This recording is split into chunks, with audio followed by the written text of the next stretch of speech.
Não entendi. O que que você tem aí? Corante, cola e colher. O que que tá faltando? Corante, cola, colher. O que que tá faltando pra fazer o slime? Falta o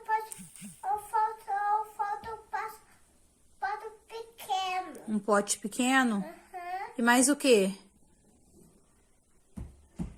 Falta colher. Olha, quando tá assim na mão, e o quando tá assim na mão, quando tá assim minha mão. Entendeu? Entendi. Você vai misturando, depois você coloca cola, você coloca corante. Tá?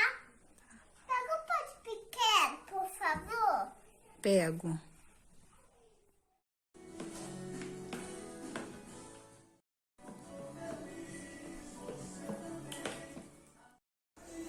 O slime ficou pronto, filha? Ficou legal? Que cor que ficou o slime? Rosa. Rosa? O que que você usou pra fazer esse slime? Corante, tá quente pra caralho. O que que você usou pra fazer esse... Corante. Cola e colher. Mais o quê? Deu açúcar e água. E detergente. Ficou legal? E detergente, muito bem. Ficou legal?